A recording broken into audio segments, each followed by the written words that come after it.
Assalamualaikum warahmatullahi wabarakatuh. Sahabat jejak Islam, Islam merupakan agama yang mengajarkan umatnya untuk cinta damai atau senantiasa memperjuangkan perdamaian.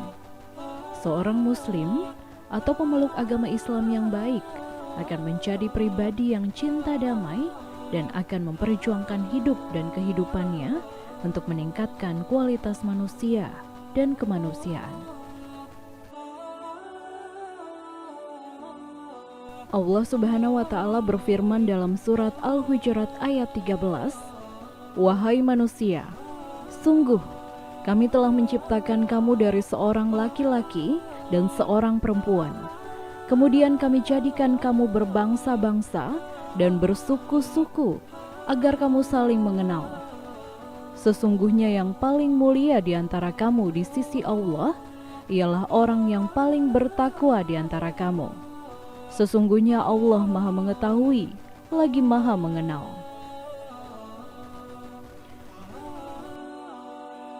Tujuan ayat ini adalah agar manusia saling mengenal sehingga bisa memberi manfaat pada sesama. Perkenalan dibutuhkan untuk saling menarik pelajaran dan pengalaman yang menjadi modal meningkatkan ketakwaan kepada Allah Subhanahu wa Ta'ala. Hasilnya, tiap manusia bisa merasakan kedamaian, kesejahteraan duniawi, dan kebahagiaan ukhrawi. Perpindahan penduduk dari suatu daerah yang padat penduduknya ke daerah yang kurang padat penduduknya sebagian besar direncanakan dan dibiayai oleh pemerintah guna memindahkan masyarakat dari beberapa daerah ke perkampungan baru yang dipusatkan di pulau-pulau di luarnya. Dan ini merupakan pengertian dari transmigran.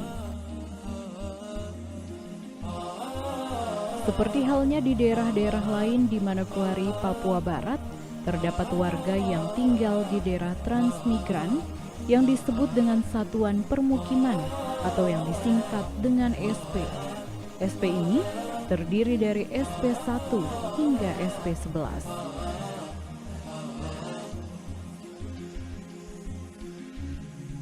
Untuk Manokwari, penduduk Islamnya masih minoritas, sedangkan di satuan permukiman dari SP1 hingga SP11 banyak yang memeluk agama Islam.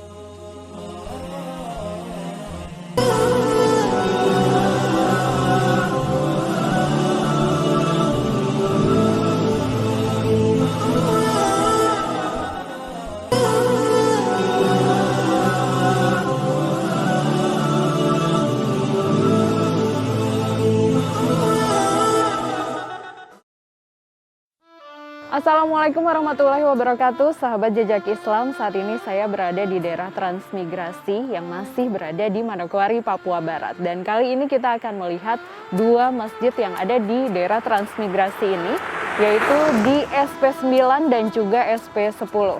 Bagaimana sejarah yang ada di masjid ini? Kita akan melihat dulu ya, sahabat jejak Islam. Yang pertama kita akan melihat di daerah SP9. Yaitu Masjid Al-Fatah. Yuk ikuti terus hanya di Jejak Islam.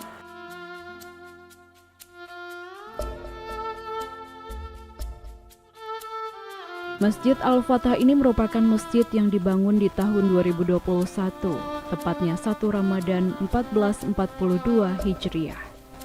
Dan ini merupakan masjid baru yang ada di daerah ini.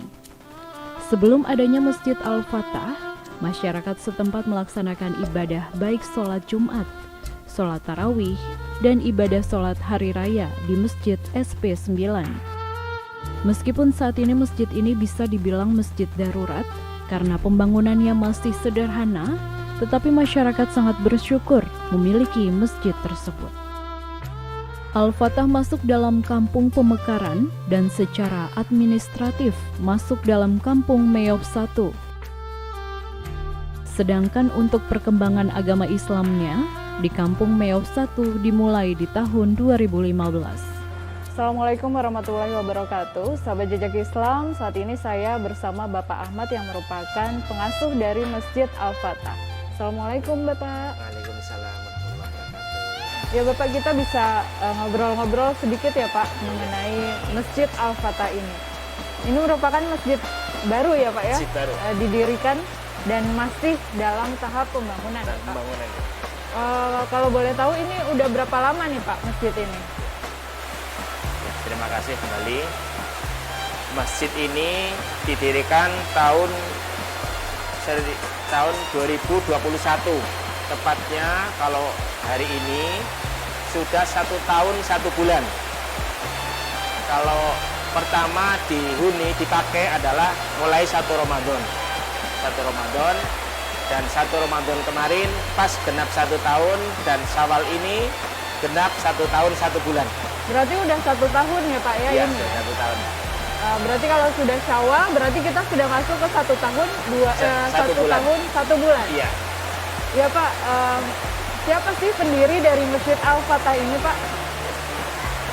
Pendiri daripada Masjid Al-Fatah ini adalah para tokoh sesepuh, para tokoh-tokoh yang dari awal menghuni di kampung pecahan kakak dari kampung-kampung yang ada di sekitar ini. Yaitu satu seperti dulu dihuni oleh tiga warga saja.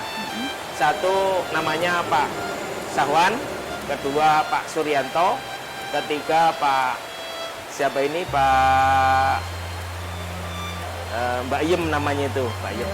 Itu tiga ini yang pertama tinggal di sini. Pertama tinggal ini, mereka adalah yang menggagas untuk berdirinya masjid ini. Jadi kita anggap mereka adalah para pendiri masjid tersebut. Ya, ya. Pak, kalau saya boleh tahu, untuk Iya, iya. sejarah dari Masjid Al-Fatah ini seperti apa Pak? Ya, terima kasih. Untuk sejarahnya itu sebenarnya dari keprihatinan umat di sini. Umat di sini kalau kita lihat dari mulai kampung lama, namanya Kampung Waramui sampai di perempatan sana, perempatan Jarak Sorong ini kalau kita hitung itu kurang lebih ada 3.000 meter. Itu kalau orang yang melakukan perjalanan jauh kadang-kadang untuk menemukan tempat ibadah ini agak susah di sini. Nah, salah satu ini di samping keprihatinan umat di sini jauh untuk melaksanakan ibadah, juga mereka sangat mendambakan untuk berdirinya masjid, kalaupun pertama masjid darurat. Gitu, tentunya. Kenapa latar belakang mereka adanya Masjid Al-Fatah ini?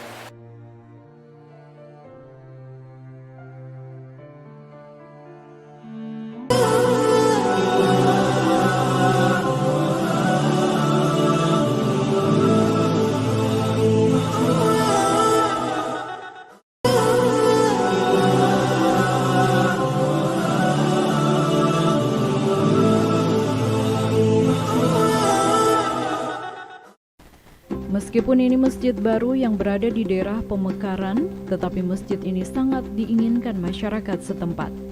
Dan banyak masyarakat muslim yang melaksanakan ibadah di masjid ini. Karena di masjid ini selain ada pelajaran TPA, majelis taklim, majelis yasinan, dan juga kegiatan yang lain seperti kegiatan silat yang bertujuan agar anak-anak tidak selalu berpatokan dengan handphone dan lebih mendekatkan diri terhadap ajaran-ajaran Islam seperti kegiatan yang dilaksanakan di masjid, dan kegiatan ini mengajarkan anak-anak untuk mengenal seni yang merupakan jati diri bangsa. Yuk sahabat Jejak Islam, kita ngobrol-ngobrol kembali bersama Bapak Ahmad Guntoro mengenai kegiatan silat ini. Ya Pak, saya bisa berbincang ya Pak mengenai kegiatan yang sering diadakan di Masjid Al-Fatah ini. Al-Fatah ya. Ini merupakan kegiatan rutin ya Pak Kegiatan rutin ya.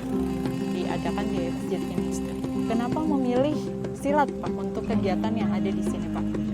Karena pencaksilat pertama adalah jati diri bangsa. Iya. Jati diri bangsa yang kita miliki, kita harus bangga pertama dengan jati diri bangsa kita sendiri, yaitu silat ini. Nah, ini silat yang kita ini kenalkan adalah silat Pagar Nusa. Silat Pagar Nusa ini silat resmi dari Nahdlatul Ulama.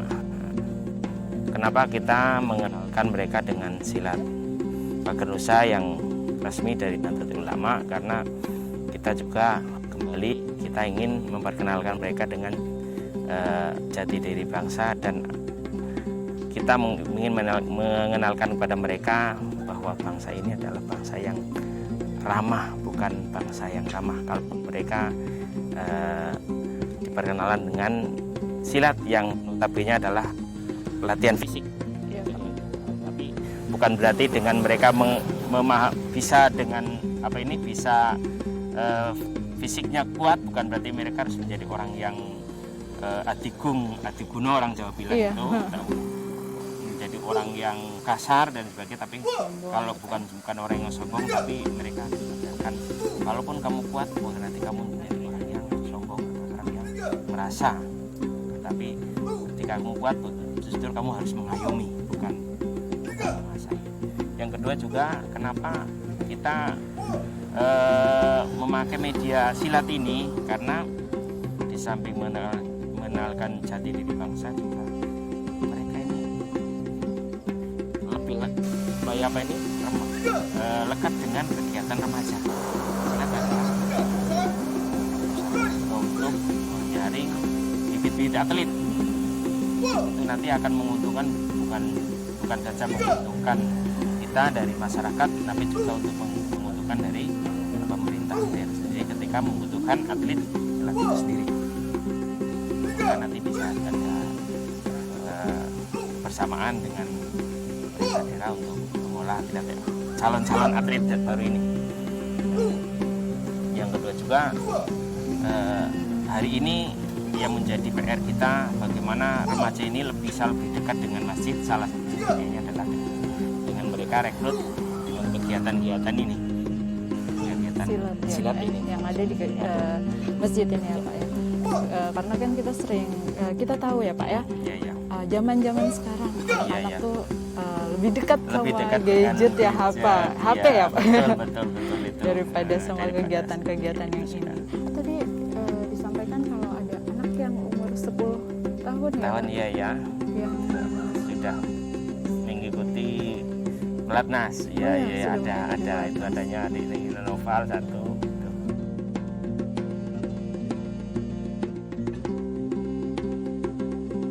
Dua orang ya Pak, kita, untuk sudah 10 tahun. Itu sudah, insya Allah itu sudah adik kita yang sudah pernah mengikuti kejuaraan. Dan alhamdulillah adik kita ini sudah kemarin menjadi juara umum dari Pagar Nusa. Berarti kita bangga ya Pak. Ya bangga, alhamdulillah, salah satu yang kita harapkan. Dan mungkin ke depan ini siapa tahu menjadi kebanggaan, bukan saja kebanggaan kita di Sinal, tapi juga kebanggaan kita yang di Manokwari. Karena bisa menelurkan atlet yang handal.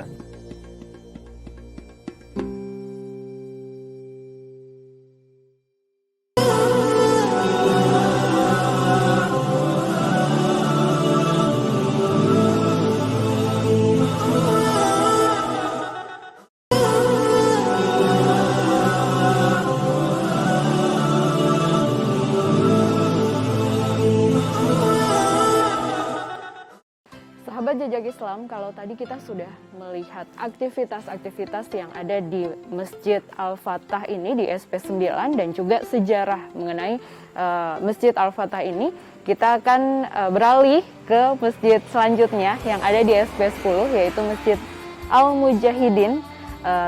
Tetap ikuti terus hanya di Jejak Islam. Selain Kampung Meop 1 yang bersebelahan dengan SP9 yang masjidnya baru berusia 1 tahun, ternyata ada juga masjid yang baru dibangun di tahun 2000 yang ada di SP10. Mari kita lanjutkan perjalanan kita ke SP10. Jarak tempuh dari Kampung Meoh ke SP10 sekitar 30 menit. Sepanjang perjalanan kita akan menemukan pemandangan berupa persawahan, kelapa sawit yang berada di sisi-sisi jalan.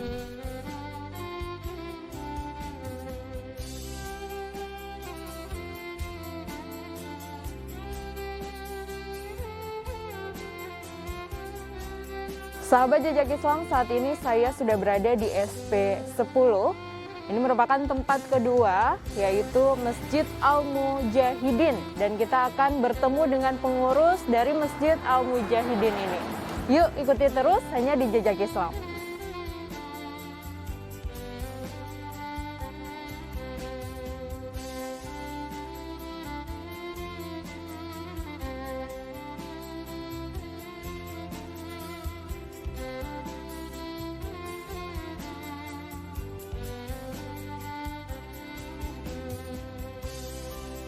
Satuan Permukiman 10 memiliki masjid yang telah lama dibangun. Untuk bangunan pertama dibangun di tahun 1993. Sedangkan untuk bangunan kedua ternyata dibangun ulang di tahun 2000 oleh warga setempat.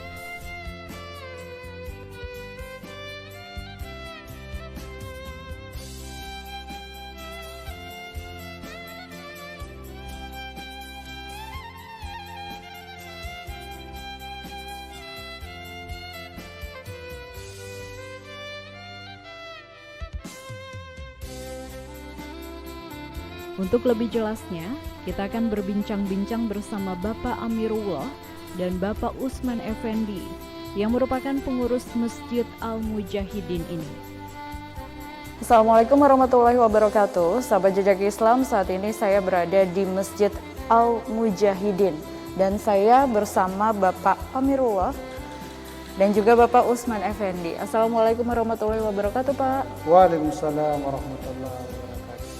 Bapak, saya bisa berbincang-bincang ya bersama Bapak yang merupakan pengurus dari Masjid Al-Mujahidin. Iya. Ya Pak, langsung saja nih Pak untuk bincang-bincangnya. Iya. Ya Pak, saya bertanya, boleh bertanya mengenai pendiri dari masjid ini di tahun berapa dan juga pendirinya siapa tuh Pak? Iya. Jadi kalau kita berbicara tentang pendiri, jadi perlu kami sampaikan mungkin untuk pemirsa bahwanya masjid kita ini sebenarnya ada dua ya. Nah, yang pertama itu masjid yang terbuat dari kayu yang ukurannya kecil ya. Nah, itu di awal-awal proses transmigrasi. Namun seiring berkembangnya masyarakat, maka dibutuhkanlah tempat ibadah yang lebih nyaman, lebih permanen, lebih luas untuk menampung kegiatan keagamaan yang ada di kampung kita ini. Makanya dari diskusi atau musyawarah para tokoh-tokoh masyarakat yang ada di kampung Sidai Baru ini, diputuskan untuk membangun baru bangunan yang permanen. Nah, dan itu ada tokoh-tokoh pelopornya. Kalau dulu itu ketua pembangunannya ada namanya Bapak Idris, ya. Kemudian dari seksi-seksi dananya seluruh masyarakat, ya, untuk turut membantu terbangunnya masjid ini. Nah, jadi seperti itu sejarahnya. Berarti ini masjid kedua ya Pak? Iya, bisa dibilang seperti. Seperti halnya dengan masjid-masjid lainnya, Masjid Al-Mujahidin ini memiliki kegiatan-kegiatan seperti TK atau TPA untuk anak-anak, kegiatan remaja Islam, dan kegiatan pengajian bagi ibu-ibu.